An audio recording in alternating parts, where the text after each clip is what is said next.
Hey everyone, I had a chance to speak with Mr. Sheldon Yakiwchuck about the incredible benefits of a hearty chicken soup and the book he wrote on the topic. I hope you enjoy this today. Then of course, just going through what you'd shared for your site and what you're interested in, and to me, it just made a lot of sense. And it's like this is somebody I can communicate with, and I have a lot of these conversations with people, and they just sit there like doe-eyed. You can tell they're fading off into the background, and it's a lot about some of the stuff we talked about, in the amino acids and more along the nutritional line of things, and um, even when it came down to it, I said the most effective thing that people could have done for keeping safe from COVID was absolutely nothing. Just keep doing what you're doing because your immune system has basically been intact. It's been working all this time, and if you take a little bit of a hit to the immune system, yeah, you can bounce back from it. But if you're going to damage your immune system to try and improve your immune system, it doesn't make any sense. Yeah, it's a bit of a paradox. Sometimes the best medical intervention is no intervention at all, just exactly as you said, because it's oftentimes maybe just in our culture the intervention we want, but it's in hindsight never really the intervention we needed. And so, kind of getting back to your book here, and we'll start off with the amino acids, just as we're laying out now. What are some of the, and I know in the book you discuss a lot about the non-essential amino acids that are kind of underrated. How did you discover the importance of these non-essential amino acids, and what do they do for us? Well, I was sick for a really long time. I spent about 5 years being bedridden and in serious amounts of pain. I've got full body arthritis, and just through poor diet and supplementing too many medications and trying to get away from the pain with alcohol with pain meds, it led to a lot deeper issues with me. So. Um, one of the things that I did was I started, instead of studying the pharmaceuticals I was taking, is I just basically stopped taking them and stopped going to the doctors. I went through all the tests for GI. They couldn't find anything. They call it non-specific IBS, and there's literally nothing that they can do. So you're left to suffer in your own pain. And when you're in chronic pain, and I mean, for me, it was vomiting on a daily basis. It was chronic diarrhea. It was just like the worst of worlds. I could get up, get out of bed, go to work. Then I'd come home, I'd be completely worthless. So there was like that 5 year period, we're in Alberta, where, things like grocery shopping or shoveling the sidewalk or mowing the lawn. I mean, my wife had to pick up on a lot of those tasks because I was just physically incapable of doing them.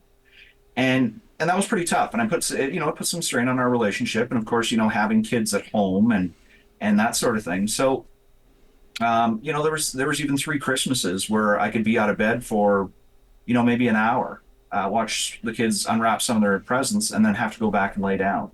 And when kids are in that the teen years and they have the some assembly requireds and the get the batteries in with a screwdriver and all the rest of that, it's kind of a terrible place to be when you just physically can't get out and be a part of that. So it was a strain on the family, and it was more of a strain on my body. So I started digging into what's actually going on here. So I was a field technician at the time. I ended up having to go out of the field because my body just couldn't handle it, into an office position, afforded me a little bit more time where I could actually sit behind a screen and focus on more of my health without uh, physically straining myself at the same time. And I mean, there was good and bad aspects to that. So one of the first things that I'd fallen into was some of the amino acid therapies and just reducing pain. Um, so I'd fallen into a couple of the products like acetyl carnitine. And what I'd noticed about just taking that is that it helped improve a little bit of my gastric issues, um, and definitely helped resolve some of the pain issues that I had. So the more I started getting into the nutrition, the more I started to really appreciate what some of these things could do. And when we all go down these paths, I mean, it's easy to get into the amount of supplements. You go into a grocery store or into a pharmacy, and they have entire walls of this stuff, and you think, well, what do I need to try today? So I'd seen some really interesting things, and read a lot and a lot and a lot of studies. And everybody makes a really strong case for, you should take, vitamin C, you should take vitamin D, you should take, all these things, coenzyme Q10 and things you've never heard of. And you start taking these things. And I think one of the ones that I started taking that I had a really bad reaction to was zinc. And and I think, even when we're going through the COVID stages, is that people don't realize what zinc poisoning is. So, I'd started taking this zinc and I started getting like this, like it felt like somebody punched me right in the stomach. And I thought, well, this is terrible. So when I stopped taking the zinc, of course, the issues went away. So the more I kind of found people that, they were coached into the same thing. Well, I'm not taking vitamin C, I'm taking zinc. And I'd say, well, do you feel better or worse? Well, I feel kind of worse. I feel kind of nauseated. Well, do you ever get that with a cold? Well, no. So what you're actually getting that from is you're getting that from the zinc. So stop taking that, go back to the vitamin C, take a little bit of vitamin D, and just kind of nurse through your remedies. Yeah, the crazy thing with a lot of these supplements is these are like supra physiological doses of these things that we would never happen to in nature, and like unless you're eating a whole bowl of ground beef, you're not even going to get anywhere near 50 milligrams of zinc. You're going to get closer to 10 to 20 milligrams of zinc, which is a more appropriate dose. And zinc does have a highly competitive nature with copper. They're not always exactly competitive though. They're quite synergistic in they're both cofactors for certain very important enzymes. But yeah, go figure. So many people over the COVID pandemic were supplementing with zinc, not really, and I only finally just connected the dots a couple months ago through the work of Morley Robbins, Jason Hamel, Paul Saladino also recently interviewed him, and just kind of that whole discovery of, I did take a little bit of zinc over the pandemic, but not very much. I mean, I kind of read on the bottle, it's like, yeah, this can cause copper deficiency. So, I mean, it's written on every zinc bottle that zinc can cause copper deficiency. And copper is a huge player in the not necessarily directly in the immune system, but in keeping things like iron in check. And if our iron isn't in check, well, the iron becomes unbound, and that's when parasites, fungi, and bacteria can kind of just feed on it, and then it impacts the immune system in that way just by putting an additional load on it. So there's many ways to bolster the capabilities of our immune system without even bolstering the immune system itself. It's just by taking the burdens off of the immune system that I found. But and that's a lot of actually what I just discussed inside of my book. I mean, it's a very simplistic approach, and like I said, it does go back to 5th century BCE. 2,500 years ago, when Hippocrates was, he'd noticed some remedy would come for respiratory viruses just from the consumption of chicken soup. So when you start to go through and realize the nutrients and the impacts of what it is, and more of the science that we know now, in the list of ingredients that I break down, I don't include things that I know that are inflammatory, the starches, the sugars. Like I don't have a chicken and rice, and it's funny is I have a couple hundred pages of writing on chicken soup, and I don't even include a recipe, just like the fundamentals of what you can make a good broth with. Including the skin, including the bones, including the chicken itself, and a couple of just the key vegetables and a little bit of the seasonings, and all of that stuff. When you're reducing the inflammation inside of your body by not adding sugars, starches, carbohydrates, is giving your body a bit of a break. So it's like I said, if you're doing absolutely nothing, sometimes that's the best player of the game, right? Yeah, absolutely. And I wanted to touch on some other parts of your book here, because there's a lot to go over. And so the next thing we went over that I was really interested in was the whole thermogenesis aspect. And there's 4 different kinds of thermogenesis that you kind of went over. Do you want to maybe tell me a little bit about how you came onto these things and how we can improve our own thermogenesis? Yeah. So one of the first amino acids that I was playing with, and it's again, it's a non-essential because it's what happens when our body breaks down lutein, is HMB, and the entire name I'd have to read it out.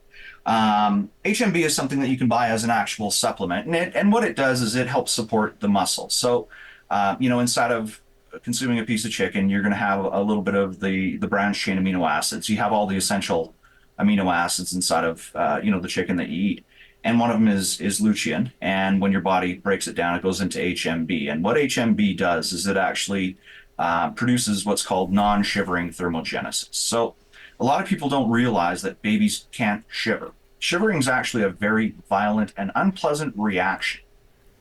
And, when you look at an infant and you think, what would happen if they went into one of these convulsions through shivering, and, the damages that it could do to, the developing brain and organs and tissues and stuff. And you think, well, that's pretty bad. So, babies have evolved or adapted, or maybe that's just how they're born, with a higher brown adipose tissue by weight or by mass.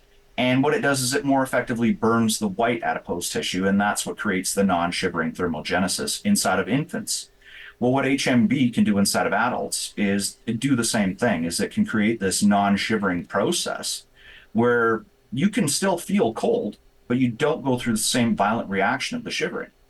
Now, the shivering does have its benefits in that it gets your body moving, gets your blood flowing, and will help you warm up.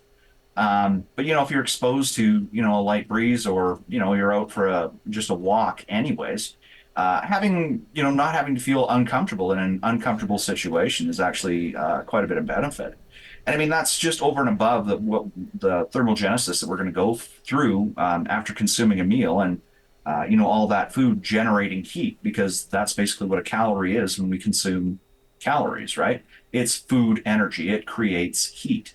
So yeah, the HMB was one of the things that I'd found really, really interesting, and started playing around with it just over a year ago.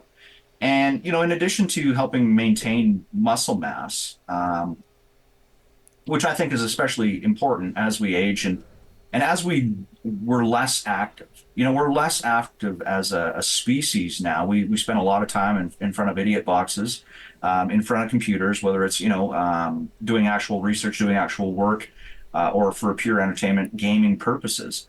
We're not getting the same amount of movement, I think, as we did before these inventions. Now, they're amazing.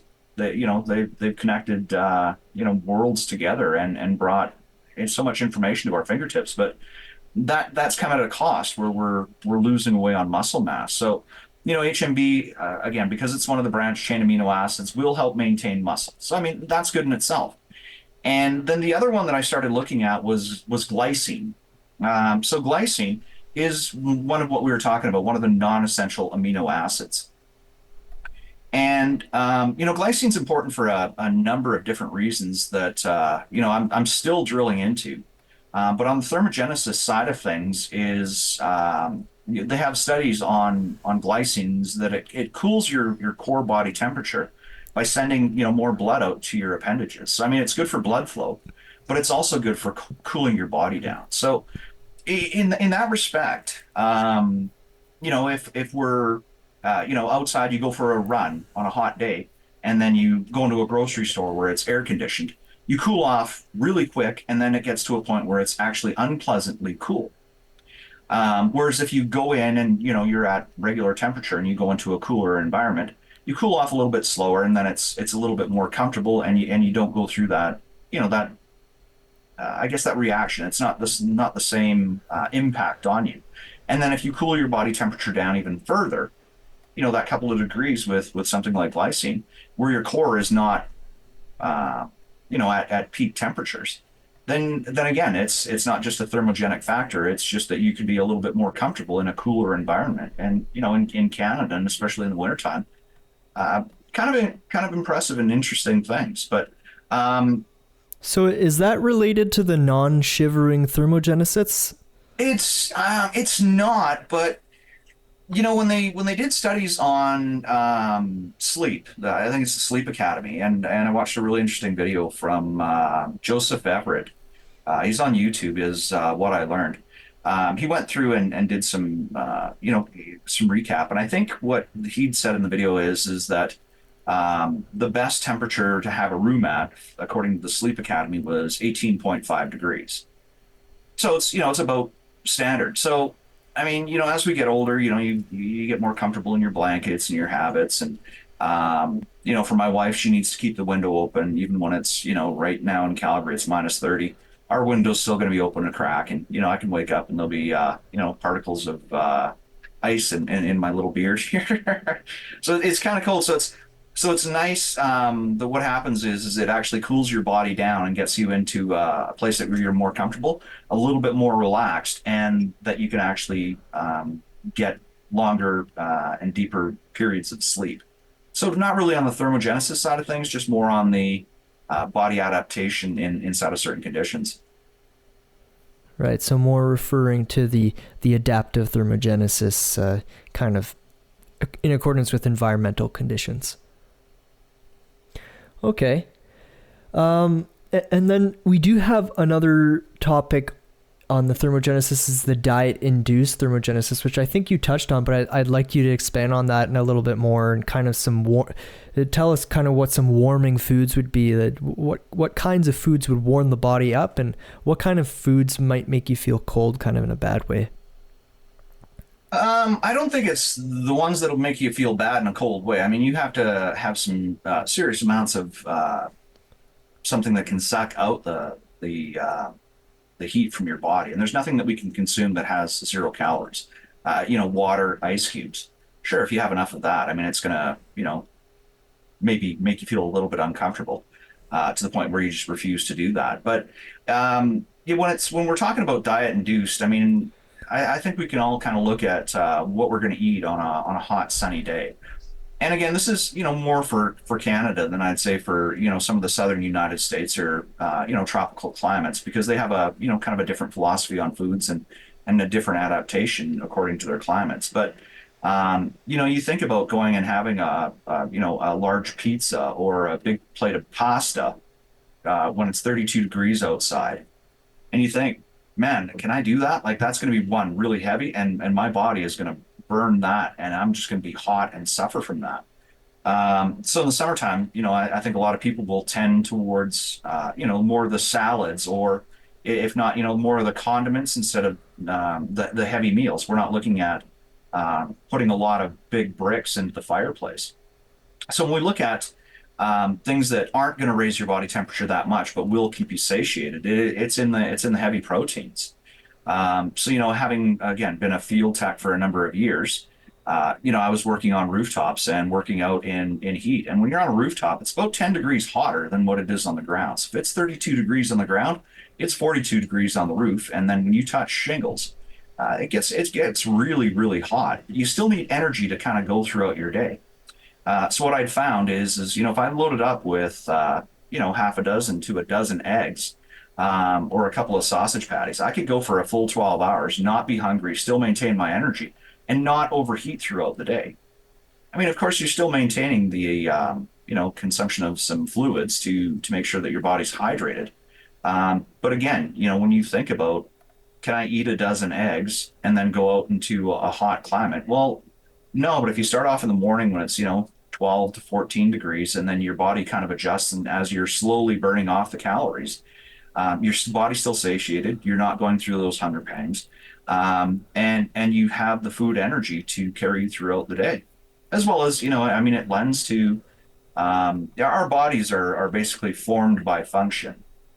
So when you look at a construction worker, you can see that they're if they're on the end of a shovel or on the end of a pickaxe, their upper body strength is fairly robust. They're muscular.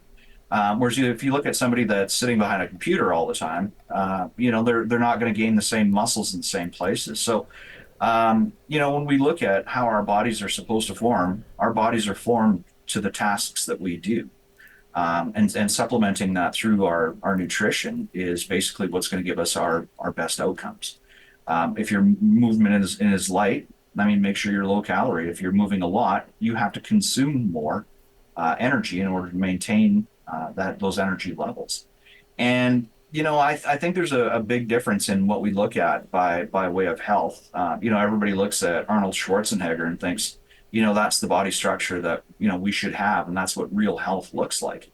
But it's amazing how a lot of people don't realize that if you're still not consuming the proper foods, you can have all the muscles in the world and still have a really weak immune system because you're taxing that on a day-to-day basis. You're depleting those things on a day-to-day basis. And if you're not replenishing them, then it wouldn't matter if you're 200 pounds of solid muscle or 250 pounds of a pear-shaped individual. Yeah, I mean, we see plenty of people who died over the pandemic of cardiovascular issues simply because they were pumping so much steroids. And whether someone gets vaccinated, boosted, or gets the COVID itself, all of them tend to increase the risk for the blood clots and the platelet aggregation that happens when the spike protein from any source enters the body. It's really not. I mean, it's a nasty thing. I when I thought of getting a lab created solution for a lab created virus, I was like, it's like, if this really did escape out of a laboratory, maybe I should just go out and get vaccinated. And it really just seems that either way, whatever you did, there was going to be some significant damage, and that if we didn't actually rectify the things that actually made us vulnerable to the virus itself, that we were all going to suffer. And a big part of what led me on to this is specifically what happens to the angiotensin receptors, the ACE2, and how the spike protein binds to that human receptor. And there was a lot of research done on the enhancement of binding due to a high polyunsaturated diet. These PUFAs just significantly increasing the spike protein binding to our cells. I mean, there was a lot of other things, and like everyone taking zinc and shooting down their copper stores, and it was the perfect storm. The perfect storm to, no matter what you did, if you were someone who got multiple boosters or simply nothing, you were going to get hit by this virus pretty hard. And it was only really, fascinatingly, some people who were just ignoring everything, like eating a plate full of vegetables and not taking supplements. And there's some people who would have the greatest success just simply by not following any of the mainstream advice and just simply eating some sort of ancestral diet that consisted of just the usuals, the meat and potatoes, the simple meals. And even anecdotes of people still drinking and smoking, but yet not getting super sick, just eating basic meat and potatoes, or chicken soup, simple things like that lended so much resilience to the body without needing to do all of these extra things that people shame us for not doing. And we even have just this culture of forcing children to eat their vegetables, and you can tell they don't really like to eat them.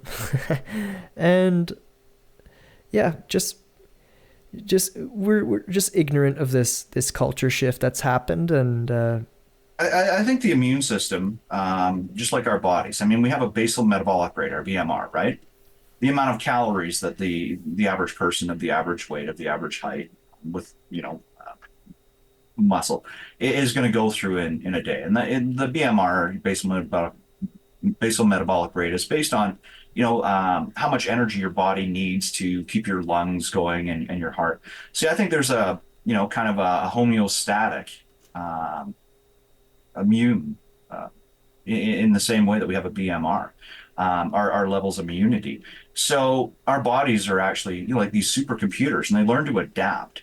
And I kind of break this down in my book as well. And it's we all, if you've ever gone overseas, or gone down to Mexico, or Hawaii, you go for a holiday. So I mean, you're in a high stress job. You have the same structure throughout your day. You're basically in a state of homeostasis before you leave. So your immune system is basically in check. You get onto a flight, and you're surrounded by different viruses, coughs, colds, flus, whatever. But you get to your holiday destination and you're fine. But when you're on your holiday destination, you're eating foods that aren't in your norm. You're maybe drinking a little bit more. Maybe you're a little bit more physically active. Maybe you're out in the sun a little bit more, and you get a bit of a sunburn. You're not going to get the same good night's sleep you got at home, even if it's a really comfortable mattress. You're out there to enjoy yourself, but all that stuff that you're doing is basically knocking you out of your homeostasis for your immune system. I mean, it's doing something to your BMR as well, right? I mean, you have quite a few margaritas, and taking on the whatever you can. So then when you go back to the airport and get on the plane to fly home, now your immune system is knocked out of whack. So then when you get on that plane, when you're exposed to those same viruses, when you get home, what happens? You get sick, right? So that's why I said, in doing absolutely nothing, if we maintain if our bodies are so smart that it can keep us healthy, just maintaining our regular routines, get up, eat, go to work, come home, eat, shovel, mow the lawn, go to soccer with the kids. If our bodies have basically got us set, and they know how to process what we're going to be consuming, it knows how to limit those levels to keep us healthy. And it's only when we knock those out of whack. So yeah, when people went and altered their diets and started taking all sorts of supplements, and when you look at what an immune reaction is caused by, it's caused by a virus, absolutely.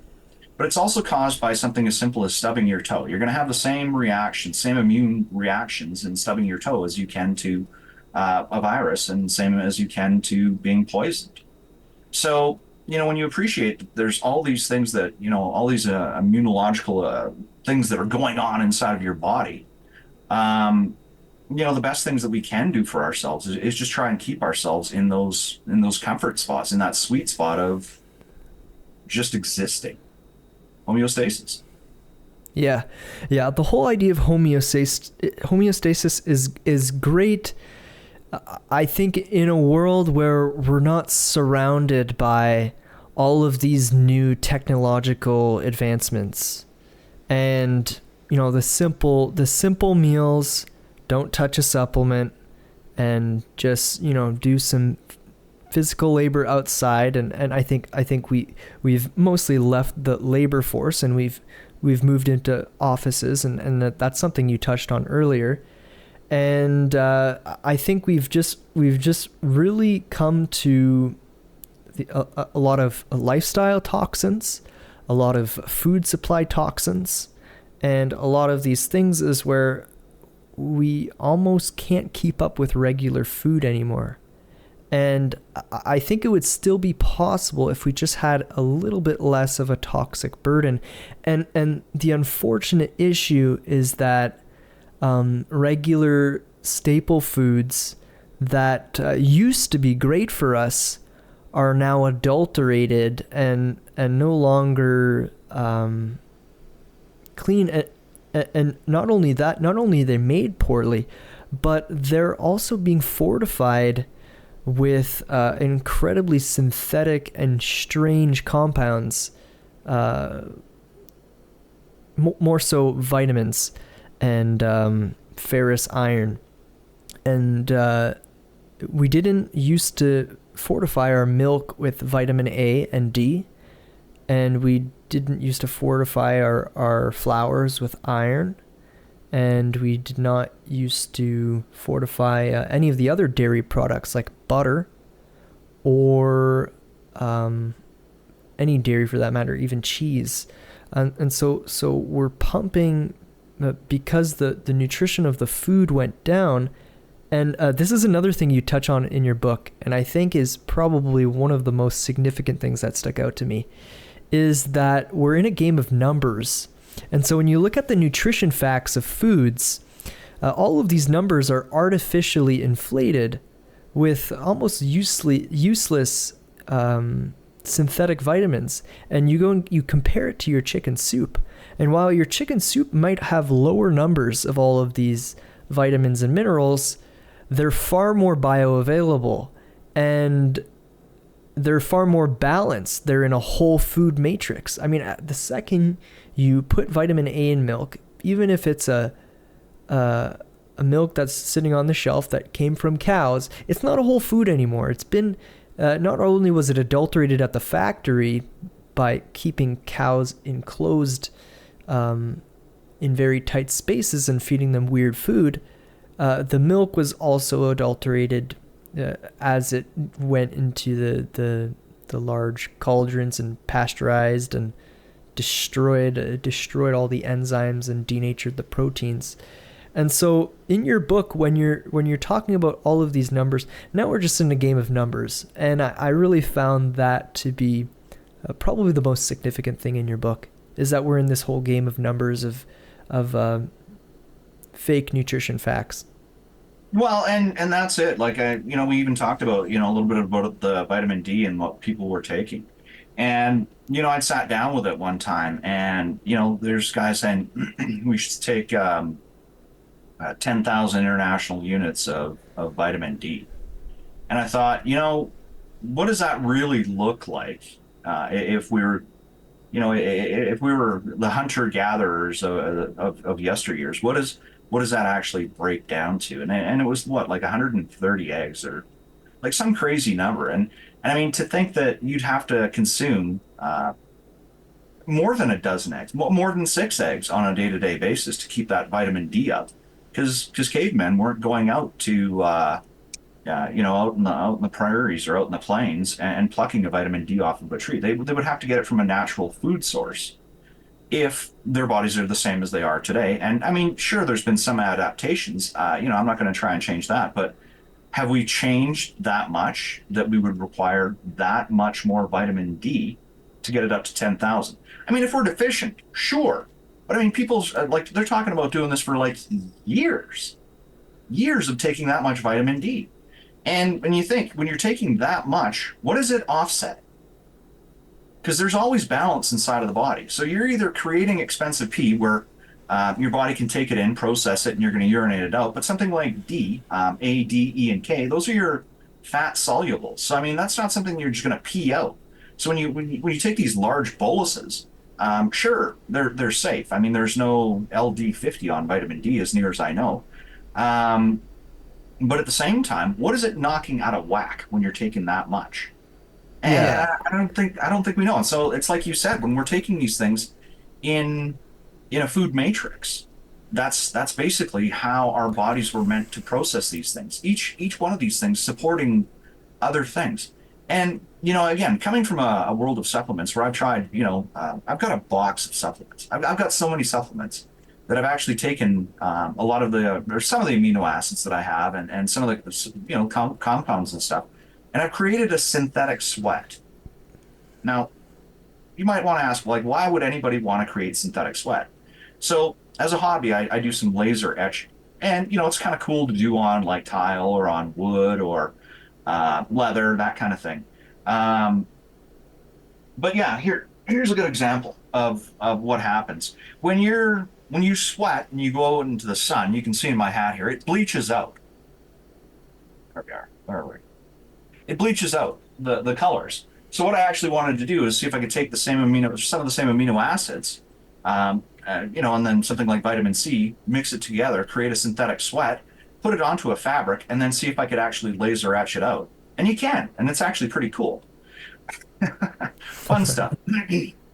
So again, I have played with a lot of supplements, and I take some supplements that I believe are somewhat beneficial to me, like the glycine and like the HMB. But when people say, well, what vitamins should I take? Well, I don't even know who you are. I don't know what you eat on a day-to-day basis. I don't know what you'd be even be taking vitamins for. What should you take? I don't know. I don't recommend you taking anything. I recommend if you have some issues, the first thing that you want to do is dump garbage food out of your diet and then proceed from there. Go through an elimination diet if you have something that's in particular bothering you or some specific symptom. That's some really good advice, because the amount of damage we can do over years and years of poor diet and then going into supplementation without having a strong background in nutrients from food, there's going to be a guaranteed accumulation of toxins.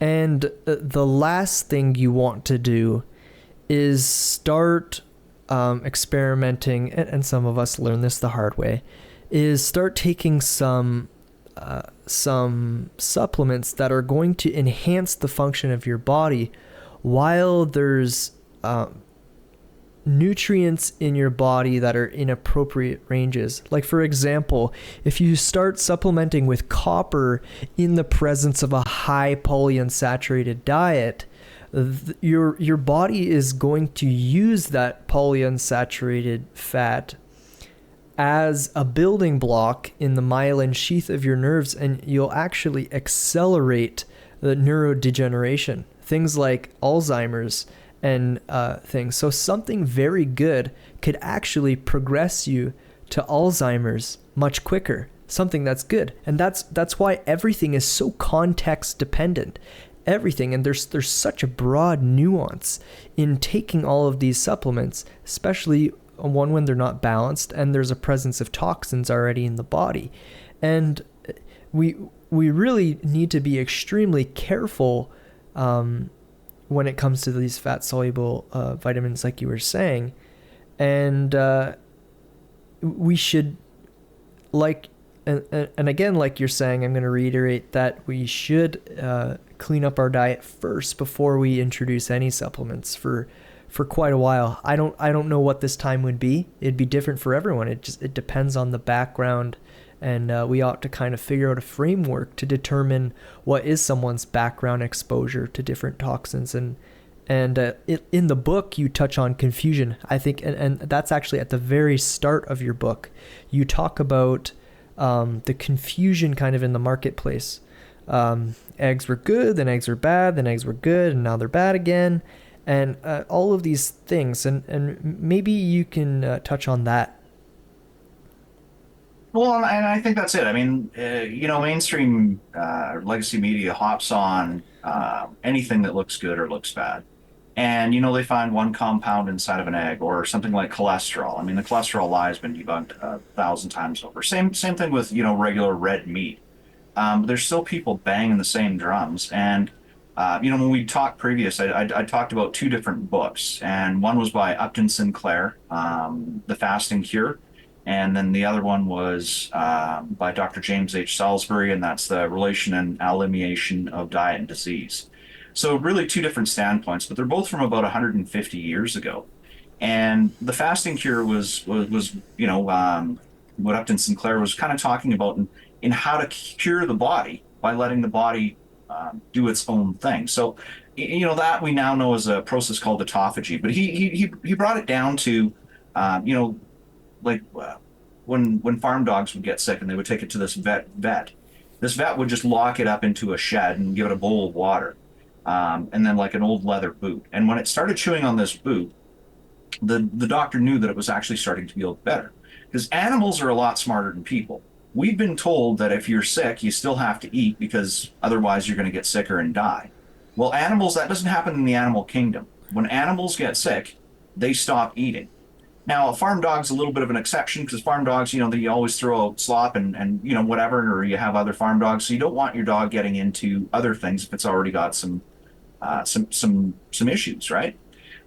So it was that, and then I think they would go to it was like a leather strap from a belt and then a crust of bread. And basically the by the time the dog made it through the crust of bread, the farmer was already contacted and said, you can pick your dog up in a couple of days because it's already cured itself. So there was none of this, thousands of dollars in operations on animals. It was basically letting their bodies do their thing. Now, when you talked about, when we take these chemicals and we can offset ourselves, I mean, if we look at something even like fasting or even just like weight loss, and I know we've all heard the stories, and I'm sure that there is some truth to it, is people, before marijuana was legalized, and especially in Canada, people that were, obese, that smoked marijuana, the THC could actually be trapped inside of their fat cells. So they would lose weight. And even though they hadn't smoked pot in whatever, they could still actually test positive because now it's starting to recirculate from it's being trapped and now being released back into their bodies. So our bodies will hold on to some of these toxins in very dangerous ways. And we can see that offset. But then again, at the same time, when we're starting to take these things, what we also have to keep in mind is that we have an entire culture inside of our body that adapts to the foods that we have, that we consume, and it's our microbiome. That's basically the foods that we consume is what dictates our microbiome.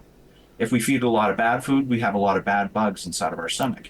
And that's a lot of what James Salisbury was working on inside of his book, The Relation and Alimentation of Diet and Disease. Always struggle with that word. Anyway, so yeah, what he basically talked about is you're basically going to drop down and you're going to cure your stomach through going back to not feeding it. He equated what was happening inside of our stomachs as turning them into giant yeast pots. And that yeast today we actually now know as candida, and we're still doing the same thing by still consuming the same sugary or high carbohydrate foods or starches that feed the yeast and that we get bloated from. So he brought it down to what we now know as a Salisbury steak that's been completely bastardized. But his was just a boil fried mince patty, what we'd know as basically like a hamburger. And the two condiments that he would allow in this diet, and he would say, you can have a little bit of lettuce or a slice of apple with your meal, but really you don't need it. But the two condiments that he would allow go along with this were mustard and horseradish. And when we think about what we take right now along the same lines is people will have like their kimchi, or people will have their probiotics, and those are meant to help us stimulate the good bugs inside of our stomachs. But the fermentation process, sauerkrauts and vegetables and that sort of thing, is what actually helps improve our gut biome as well. So what James H. Salisbury realized, again 150 years ago, is that we take a little bit of mustard or a little bit of horseradish that was a fermented preparation, in addition to depriving our bodies of the carbohydrates, starches, and sugars, is that our bodies could actually cure itself. So those are, really, really big things, and it's a couple of different ways of approaching it. And again, still things that we can find in something as simple as chicken soup. When we're sick, we're going to have a light broth. We're just going to drink the broth of the chicken soup. Or when we're hungry and we're not sick, chicken soup can be a very hearty meal, and that's where there's the perfect balance. When you see all the nutrients and vitamins and the lack of inflammatory foods that are inside of there, getting back to simplicity and just giving our body, the things it needs in the quantities that it needs without toxifying. And all you're basically doing is removing inflammatory foods that can further weaken your immune system. Yeah, exactly. And the topic you touch on, so I'll try and stay within the realm of fasting and the microbiome, because these are the two big themes you're kind of leading on here, and two big themes you have in your book. More so on fasting is a large theme, kind of towards the end of your book. And I've lately been deeply questioning our intentions behind fasting and our intentions behind enhancing the microbiome. And it really seems as though we've bastardized both of them in our modern culture. Because in the past, we would fast almost out of sport, or we would fast just as a ritual, or we would fast as part of our religion or for spiritual reasons. And it wasn't a pursuit of health. Fasting was never something that we did to improve our health. And then with the microbiome, with the arrival of the refrigerator, we kind of just eliminated them, and then we reintroduced them in these pills and in these massive bacterial counts, tens of millions of units of these bacteria into our digestive tract. And really, none of these things seem to make sense. It doesn't seem to make sense to necessarily starve us in times of sickness. Now that we've fed so much garbage into our body, fasting seems to just be leading to muscle atrophy and sarcopenia, another topic you touch on in your book that is worrying to our current age, is the immense amount of muscle loss happening in our population, even in skinny people who would otherwise appear to be fit. There's a significant amount of myosteatosis in the muscle tissue, fatty infiltration into the muscle tissue. So this whole fasting, microbiome, and so now I'll try and tie this back into the theme of your book and comparing the chicken soup to the broth. In times of sickness, you drink the broth. Why? Why do you drink broth in times of sickness? Because you're still going to get some of the nutritional benefits. Now, when you look at, again, like even the idea of supplementation, if you're already eating proper foods, when you take a supplement, it's to offset. If you're a smoker, you're told to take vitamin C because it can offset the damage that smoking does to you. So you're really looking at offsetting. But when you remove everything that's causing damage, everything that's causing inflammation inside of your body, how many nutrients does your body actually require to get by? Yeah, that's the whole concept of efficiency, right? And it's incredible, really, what our body can do, and it's functioning efficiently. And the broth tends to feed only us and not the gut bacteria. And I think this is primarily because the broth that you're drinking is mostly being absorbed very early in the small intestine, and it isn't getting to the colon where most of the bad bugs are, unless someone has SIBO, a small intestinal bacterial overgrowth. And really, a broth wouldn't even feed many of those bacteria because it's just so quickly absorbed. The bacteria don't have a chance to get at it and cause the problems that many of these nefarious bacteria, the gram-negative ones that die every 3 days or even more often, release those cell walls. The gram-negative ones have the cell walls, and those are the ones we refer to as endotoxin, the LPS, the ones that many are concerned with leaky gut. This endotoxin is crossing the gut barrier and aggravating a lot of our cells. And so I think when you're speaking about having your broth in times of sickness, I think that's probably one of its key advantages, is that it's like when you speak of Hippocrates at the very beginning of your book, eating in times of sickness feeds not only you, it feeds the disease. And I think it ends up mostly feeding the disease if it's something that is very fibrous in nature that you're not digesting in your small intestine, but is getting to your colon and feeding the sickness that is the infection that lines our 35-foot intestinal tract. Yeah, and one of the other advantages that you get just from the broth alone, and this is why I discussed ketosis inside of my book, is when you go through that fasting period, your body basically is going to switch over from using carbohydrates or sugars, to power your brain, and you're going to go into fat adaptation. Your body's going to start using ketones.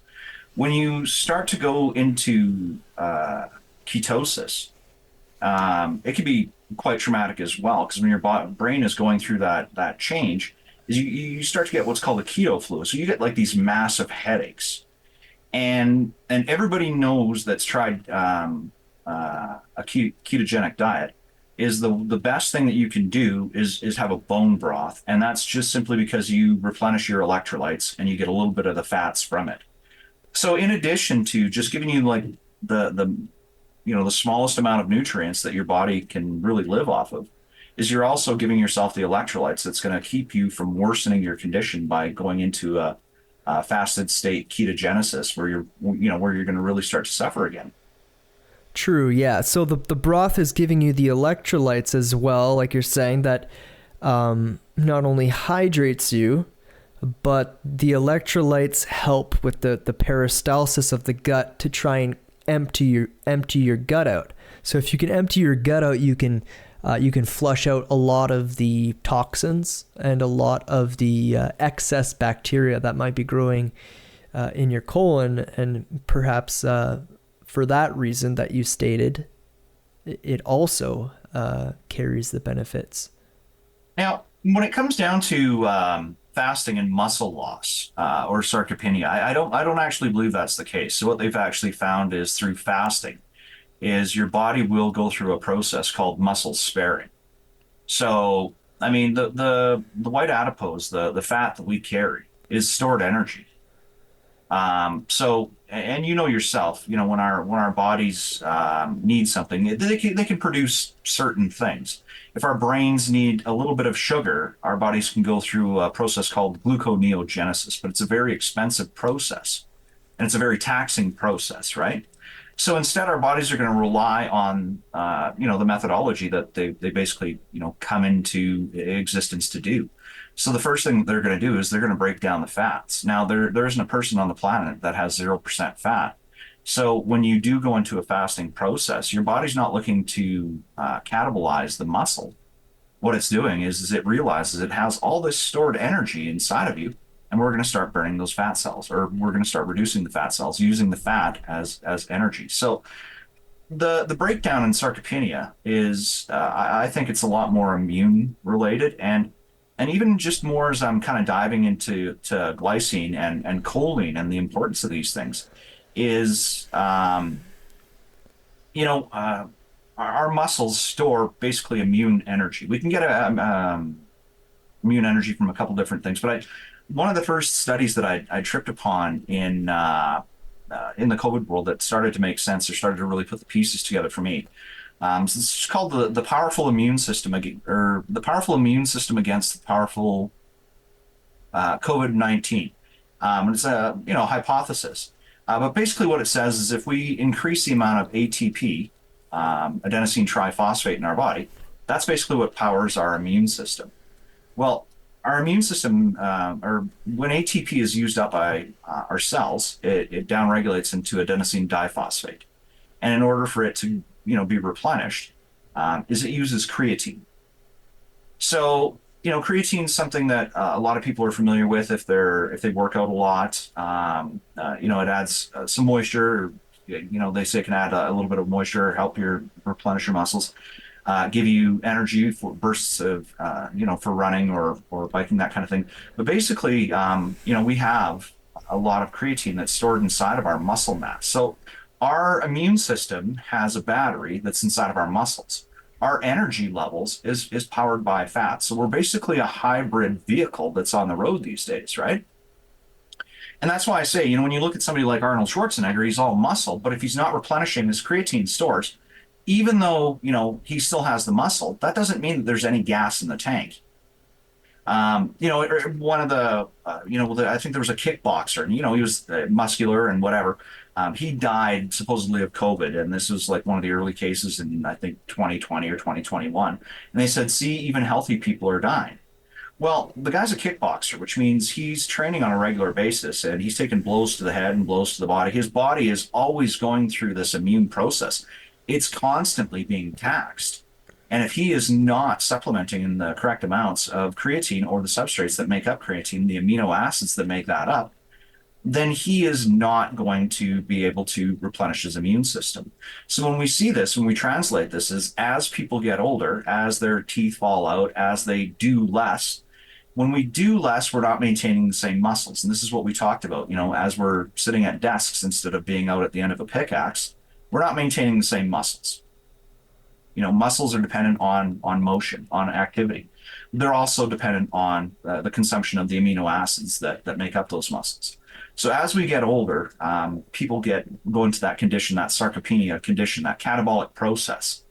And when they're not consuming the right amounts of the amino acids anymore, because their teeth aren't going to be able to gnaw away at a pork chop or at a steak, as their bodies do go through that catabolic process, they will grab, two of the amino acids out of the muscles if they can't get the creatine, and then they'll grab glycine, the third one. And glycine, one of the non-essentials, one of the amino acids that our body can make, comes from choline. So what happens to seniors, the two most tragic symptoms is, one is they get older, they get smaller, they get more frail. 50% of our bone mass is calcified proteins.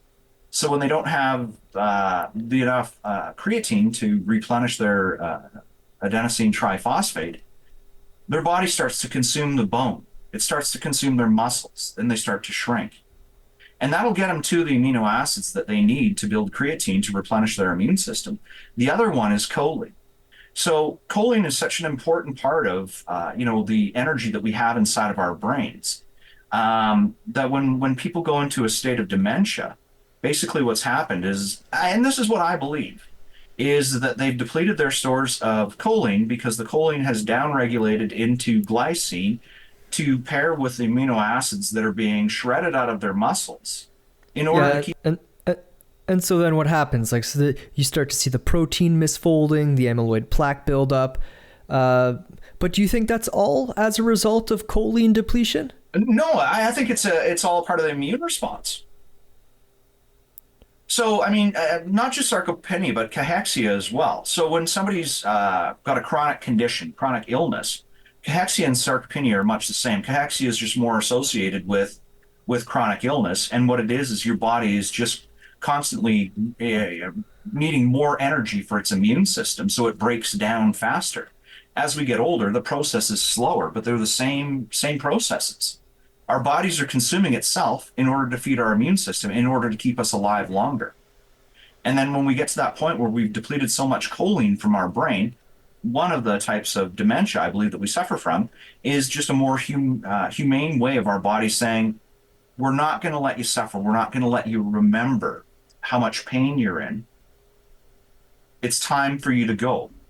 And we've gotten really good at keeping our bodies alive through fats and chemicals, while we keep the brain dead, or people in states of dementia, by not being able to replenish those choline stores, or until they're whittled down to a place where the size of the tank is too small to be functional. Yeah, that's it's an interesting concept, and I think someone also think it's a little bit morbid, or just lightly morbid, but that the body's kind of in its own way self-choosing to begin a process of self-destruction. But I'm not 100% sure if it's choosing that process of self-destruction, because that concept is similar to something they call autoimmune disease. And while I believe there might be some forms of autoimmune disease, I think we need to get rid of the auto term and just call it more of our immune systems are incredibly intelligent, and I don't think we give them the credit that they deserve. I think you might understand this a little bit more than the average autoimmune expert, in a way that the body's never really attacking itself. Like you're saying, it's just trying to clean up damage. It's trying to remove cells and turn over cells and get rid of toxins in the process. So as the kind of jackhammer kind of, picks up the sidewalk pieces and rebuilds a new one, there's a lot of damage that has to happen along the way, because you can't just keep pouring concrete on top of an old damaged sidewalk.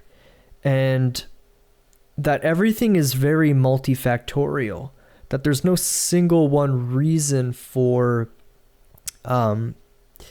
this eczema to occur in someone's skin, or that there's not this only single one reason for this beta amyloid plaque accumulation or protein misfolding. And I think doctors and even just those who seek to play God with the body and try and determine the causes of disease by saying, oh, look, it's this symptom is causing this person's disease. And we rarely swim upstream to the thing that's actually causing the thing that is now unfolding in front of our eyes. And we we worship scientists for finding symptoms of disease under a microscope, but we very rarely give credit to those who are going to the simple things like making chicken soup or eating meat and potatoes, or the things that do very little damage to the body and simply, as we kind of circle back to the start of this, ensure the continued homeostasis. And so I would say I'm still coming up with a couple more questions here for you. So fasting, do you think the general population today is healthy enough to fast? When I had to do my first fast, and it wasn't even really a fast, is I had to go for a colonoscopy. And I thought, I can't eat for like 18 hours, whatever they recommended. I had to drink this gallon of bubblegum flavored stuff. And they said, you got to get through this, and you have to drink like 8 ounces of this every hour until you're finished the jug. And I just got to the point where I couldn't stomach this stuff anymore. And of course, it's meant to just flush you out. And then you're supposed to go like this 18 hours. And I thought, I am going to die. I'm going to die if I don't eat for 18 hours. And then I thought, well, this is really stupid because I've done this before, and not died. But we have our hunger hormone, ghrelin. Whereas if we're consuming, food throughout the day and constantly feeding it carbohydrates and sugars and stuff, I mean, it's always active and it's always telling us, eat more, eat more, eat more, eat more. So it's not so much that are we healthy enough. I don't believe that there isn't anybody healthy enough to fast, to be honest with you. I'll qualify that. People that are on their deathbed probably don't need to do that. But one of the studies that I'd come across early on in fasting was the benefits to people going through chemotherapy. Is if they went through basically a 5-day fast before they went into chemo, they were going back to work the following day. So it reduced their, nausea, reduced all the symptoms that followed chemotherapy. So if you think somebody that's in cancer to the point where they have to go through chemotherapy, if they can survive fasting, what's stopping the rest of the population from giving it a shot? Now, you say that, you don't think the body's going to attack itself like autoimmune disease. Well, what do you think it does with the stored energy? What do you think it does with fat? It's exactly the same thing. When our body needs energy, it can go to the fat that we have stored in our body. When our immune system needs energy, we store it as phosphocreatine inside of our muscles. When that phosphocreatine isn't there, 2 of the amino acids that make up creatine are, the third one is glycine. That's stored inside of our skin. And then it's also made up out of the choline inside of our brains. I mean, we have choline throughout our body. It's not just from our brains, but as the tanks progressively empty. But it seems as though there would be some advantages to leaving those things where they are.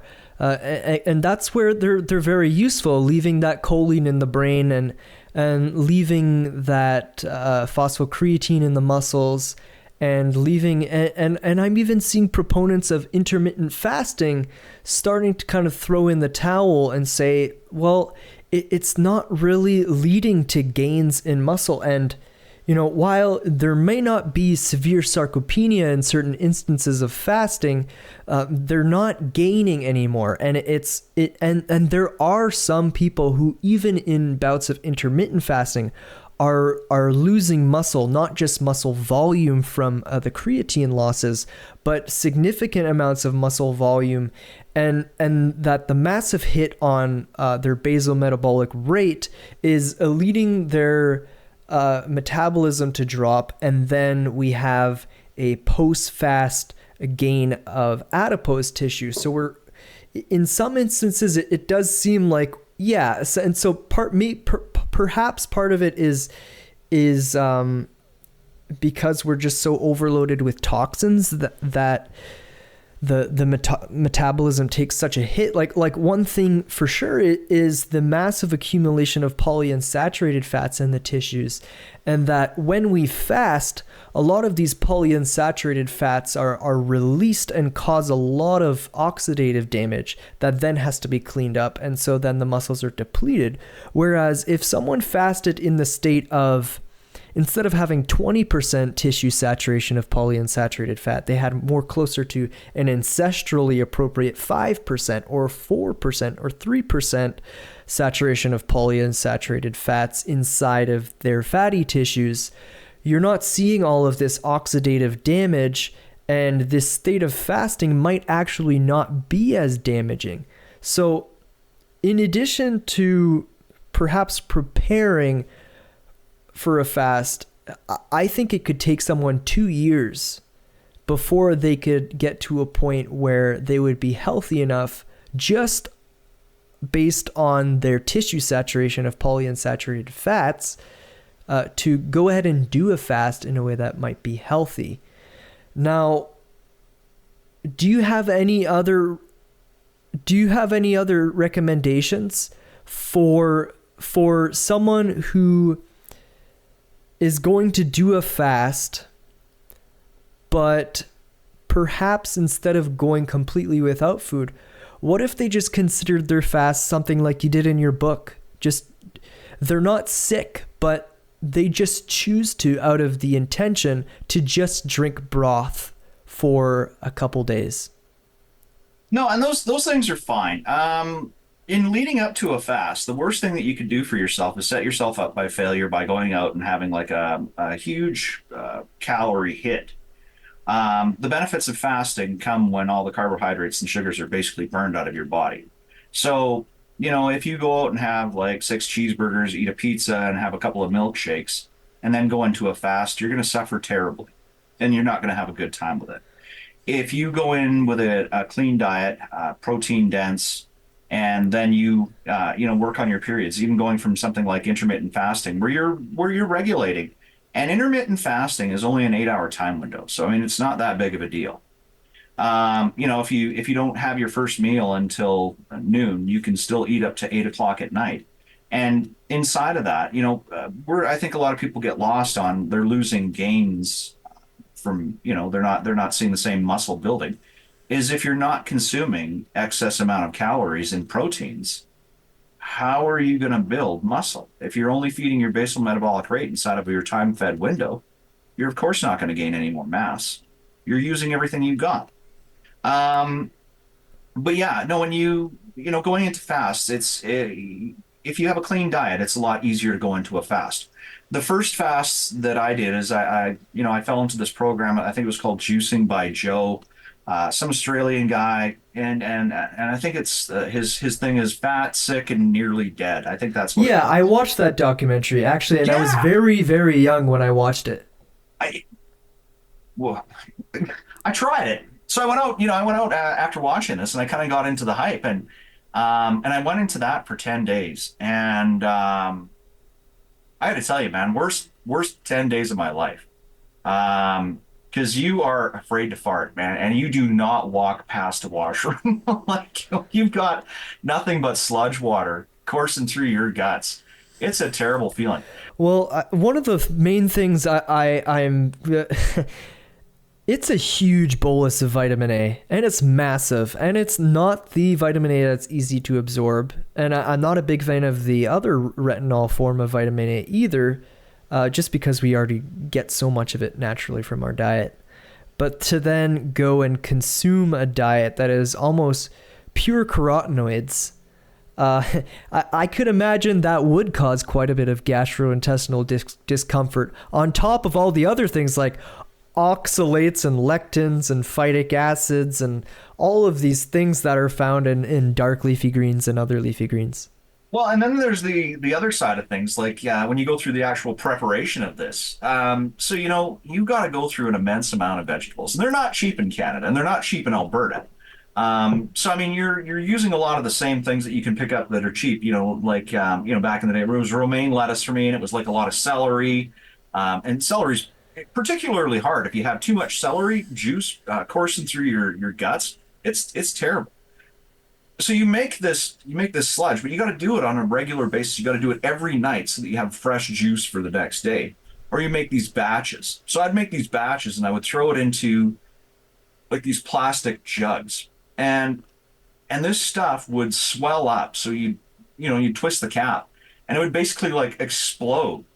And if it wasn't fresh juice, man, it tasted like swamp water. It was horrible. Leave a fur on your teeth, like just gross. It's not like the good kind of V8 that you drink, And I'm not saying V8's good for you. I'm not saying it's terrible. I mean, there are better or there are worse options than having a V8. But there are some people who reverse autoimmune conditions, and I have a theory for why there are some people who reverse their issues with a plant-based juice feast. It seems that perhaps some people who might have already been low enough in vitamin A, or I think that's almost impossible to become vitamin A deficient. You have to avoid so many foods to become vitamin A deficient. It's incredible, but I think that would be a topic for another day. But perhaps it's just because some people actually respond a little better than others to vitamin A carotenoids. And so for a time, they get a little honeymoon period because vitamin A increases stem cell differentiation. And so you have all of this beautiful cell proliferation. But what happens if you get to a point where you come to this diet and you're already depleted of stem cell differentiations? The body can only do so many, and then you got to give it time to heal and build up those stem cells again. But then we're always just piling on these dark leafy greens and encouraging more stem cell differentiation to the point where it's just too much and we don't need it. And we know that vitamin A, after it gets converted from a beta carotene, it becomes retinol. And then too much, you can only store so much retinol in your body before the body then has to start detoxifying it and turning it into isotretinoin or retinoic acid. And that is extremely damaging to our mRNA. It's extremely damaging to our mitochondria. And again, I think this is a topic for another day, because this specific thing is a whole other topic. But I want to get back to your book because I have one last question for you. Just on the fasting thing. So I did try the juicing with Joe, and it did perform. I did get some relief from our arthritis from it, and I was feeling better. I was feeling a little bit lighter. After I kind of went back into an eating pattern. It does shrink your stomach quite a bit, inside of 10 days when you do that. So you don't feel as hungry and you're not as addicted to the sugars and carbs. And I didn't do any fruits with it, so it was only veg. The next time I did go into a fast is I actually went into 30, I think it was 32 days, if I can remember correctly, of protein shakes. And that's all I consumed. Now, it's not a true fast because, these things were, I would drink 5 of them a day. So I would try to keep to a ketogenic carbohydrate load. So it was 5 grams of carbs per shake that I was taking. So I would try and keep that under 50. So I would have those, and then I would have a V8 as kind of like my my flavor cleanse for the day. So I did that for 32 days. And I mean, I lost an immense amount of weight. I was still active in the field. So is that a type of fast that I would recommend somebody else go on? Absolutely not. And I know you'll know why it's not a good idea. But I mean, I was in dire straits with my health. And what I needed to do is I needed to lose a lot of weight. I needed to lose a lot of pain, and it had to happen really fast. And that's basically what I fell into. And I managed to survive through it. And I don't think that, surviving through it was that big of a deal. But there's just better ways of doing it. On the fasting side of things, I would do something like broth with a couple of eggs so that your calorie count is, you can keep underneath 600 calories per day, still keep in a mostly fasted state. You're consuming the proteins and the healthy, nutrient load inside of an egg. You're getting your hydration and your not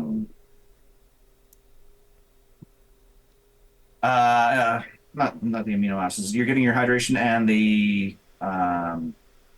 Electrolytes. electrolytes. Sorry, yeah, thanks.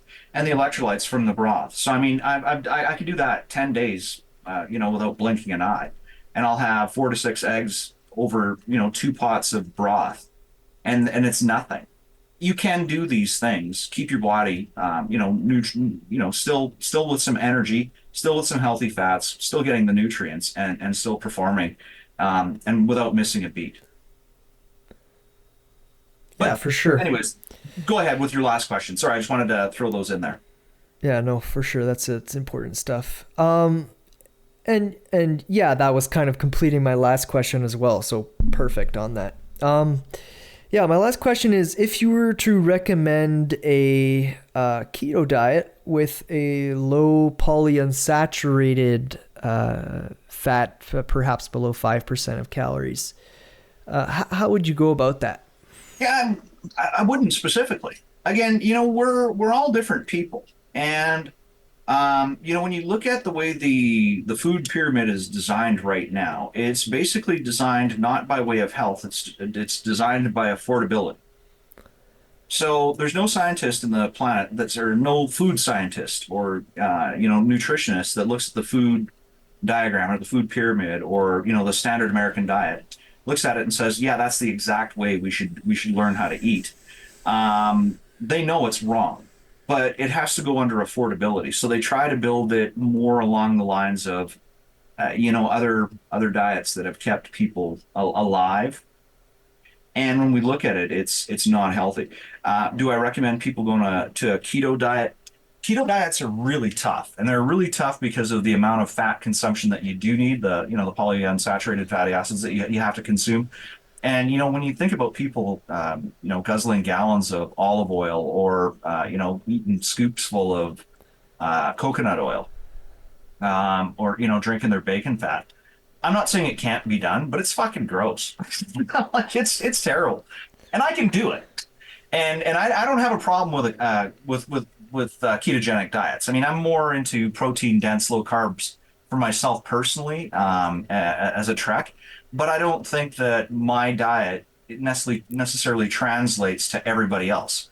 When somebody picks a diet for themselves, the most important things to keep in check are, am I going to be able to keep with this diet? And I think that's where most people fail on diets, is they set themselves up for failure by going too extreme in these things. When you're ill, when you have issues, when you want to start changing your body, you don't do everything else, absolutely upfront. Like, start small. The elimination diet is perfect for people that that want to lose some weight, that want to better their physique, that have some inflammatory conditions. Start off by cutting out your seed oils. Start off by cutting out bread. Start out by cutting out potatoes and starches. Have your meats, have your greens, have your salads, have your veg, and then see how that goes. But if you hop too far and too fast into any diet, and it doesn't have to be keto, it could be going into a vegan diet, it could be going into into the fasting process. If you go into it, even with the best of mindset and all the greatest intentions on the planet, you'll still fail if you try to go too extreme too fast. Start adapting those things, start making some changes in what you see, And then, all the people that committed to, losing weight, as happens January 1st every year, they're already, back eating crap food by this time this year, right? 13 days in, 2 weeks in, I bet you most people that committed to the healthier lifestyle on January 1st ordered their first pizza last night, right? So is keto the way to go? I'm not going to say that it is. I'm not going to say that it isn't. Study the benefits, go through some of the exercises on it, and work yourself into it is the best way I'd say. Awesome. Yeah, no, some good points to ponder. Yeah, no, that's awesome. Yeah, no, thank you for answering some questions about your book today. It was a pleasure to chat with you on the topic of chicken soup, and I hope things continue to go very well for you. Yeah, and I do like the conversations, and of course, expanding the knowledge. And I mean, you have a lot deeper understanding in some things. Like I keep very very high level, very simple, and you understand a lot of the processes. So no, I really enjoy the conversation and what you could bring to the to the broadening the science behind it. It's been awesome. Likewise.